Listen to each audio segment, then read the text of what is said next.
Hello students, welcome to Edwara.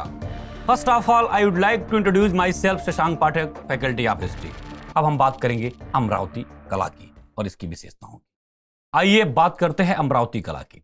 अभी तक आप लोगों ने गांधार कला और मथुरा कला को देखा, उनकी महत्वपूर्ण विशेषताओं के बारे में परिचर्चा की। अब हम बात करेंगे अमरावती कला की। पूर्वी दक्कन में कृष्णा और गोदावरी की निचली घाटियों में अमरावती कला का विकास हुआ। इस कला को सातवाहन एवं इक्ष्वाकु राजाओं द्वारा संरक्षण प्राप्त था।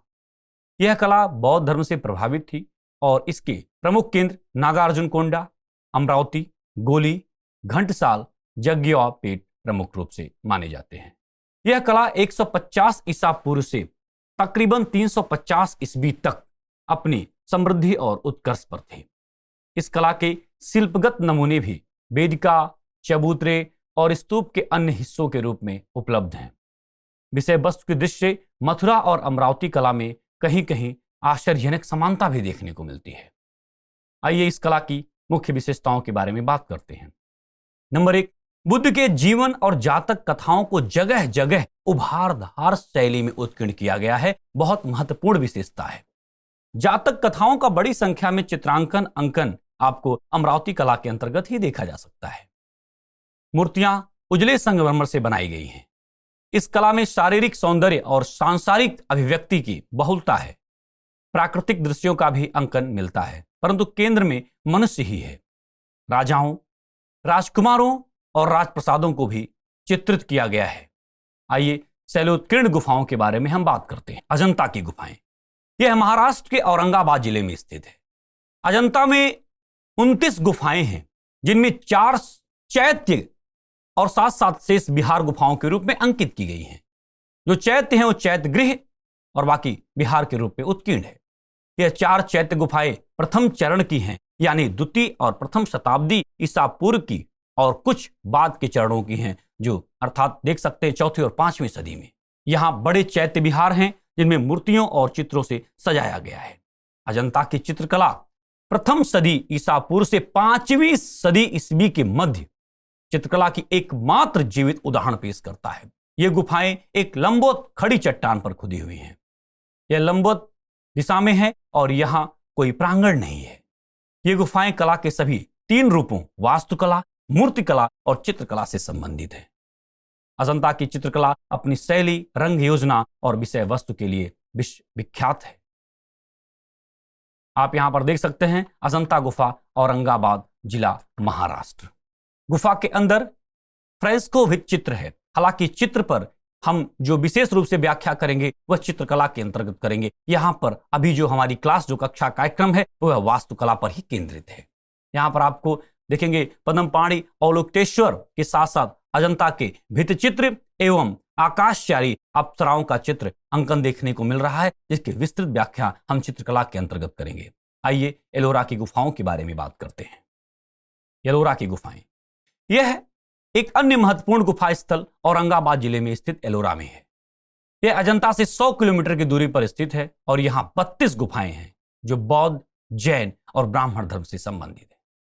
यह देश में कला का एक अद्वितीय ऐतिहासिक स्थल है, क्योंकि यहां 5वीं शताब्दी ईस्वी से लेकर 11वीं शताब्दी ईस्वी तक तीनों प्रमुख धर्मों से जुड़ी मठों की श्रृंखला प्राप्त होती है। यह भी शैलीगत आप देखेंगे सार संग्रहवाद, अर्थात एक ही स्थान पर कई शैलियों के संगम के मामले में अद्वितीय है। यहाँ 12 बौद्ध गुफाएं हैं जहां वज्रयान बौद्ध धर्म से संबंधित चित्र प्राप्त होते हैं, जैसे तारा, महामयूरी, अक्षोभ्य आदि। यहाँ बौद्ध गुफाएं आकार में बड़ी हैं और पहली, दूसरी तथा तीसरी मंजिल तक प्राप्त होती हैं। इनके स्तंभ भीमकाय हैं, यानी कि विशालकाय हैं। अजंता में भी गुफाएं 2 मंजिल उत्कीर्णित हैं, परंतु एलोरा की 3 मंजिली गुफा इसकी अद्वितीय उपलब्धि को दर्शाती है। सभी गुफाओं में प्लास्टर किए गए तथा उन पर चित्रकारी की गई, परंतु आज कुछ भी दर्शनीय नहीं है। अजंता गुफाओं के विपरीत एलोरा के गुफा मंदिर पहाड़ी की ढाल की तरफ से तराश कर बनाए गए थे, इसलिए अधिकांश मंदिरों में आंगन यानी कि प्रांगण प्राप्त होते हैं। पहाड़ को ऊपर से नीचे की ओर काटकर इन मंदिरों का निर्माण किया गया था। एलोरा की मूर्तियां आप देखेंगे स्मारकी हैं। इसमें आगे की ओर निकले हुए खंड हैं, जिसके कारण प्रतिमा निर्माण के लिए स्थान कम मिल पाया। मूर्तियां भारी हैं और इनमें अत्यधिक परिष्कार दिखाता है। गुफा संख्या 16 एक शैलोत्कीर्ण मंदिर है जिसे कैलाशेड के रूप में जाना जाता है और एकास्म चट्टान को काटकर बनाने के कारण यह कलाकारों की एक अद्वितीय उपलब्धि को दर्शाता है। आप यहां पर देख सकते हैं कैलाश मंदिर को। यह कैलाश मंदिर है। इसके अलावा एलिफेंटा की गुफाओं के बारे में भी बात करना जरूरी है। एलिफेंटा गुफाएं मुंबई के पास अवस्थित हैं। मूल रूप से यह एक बौद्ध स्थल था जहां बाद में शैव मत का बोलबाला हो गया। यह एलोरा के समकालीन है और इसकी मूर्तियां नीला प्रकाश तथा अंधकारमय प्रभाव के साथ साथ छरहरी काया का प्रदर्शन करती हैं और आप एलिफेंटा गुफाओं के चित्रों को देख सकते हैं। त्रिमूर्ति एलिफेंटा गुफा के चित्र हैं जिनमें ब्रह्मा, विष्णु, शक्ति इन सबको दिखाया गया है। एलिफेंटा की गुफाओं में त्रिमूर्ति के चित्र का भी अंकन आपको देखने को मिलता है। इसके साथ ही साथ बाघ की गुफाएं, इसके बारे में भी हमें विस्तार से चर्चा करनी होगी। बाघ की गुफाएं मध्य प्रदेश के धार जिले में इंदौर के पास स्थित है। यहां पर विंध्य की पहाड़ियों को काटकर 9 गुफाओं का निर्माण किया गया। अजंता की तरह यहां भी बौद्ध विहार बनवाए गए थे। इन पत्थरों की प्रकृति मुलायम होने के कारण कुछ गुफाएं विनष्ट हो गई हैं। इनकी तिथि लगभग 6ठी शताब्दी ईस्वी अनुमानित है। यहां की गुफा संख्या 4 रंगमहल के नाम से विख्यात है, जिनमें मनोहर और भावप्रवण चित्र बने हुए हैं। अब हम बात करेंगे जूनागढ़ की गुफाओं के बारे में। यह प्राचीन किला गढ़ है। इसका प्रवेश द्वार एक तोरण के रूप में हिंदू तोरण की एक स्पष्ट प्रतिकृति है। ऊपरकोट यानी कि गुजरात राज्य के जूनागढ़ जिले में स्थित है।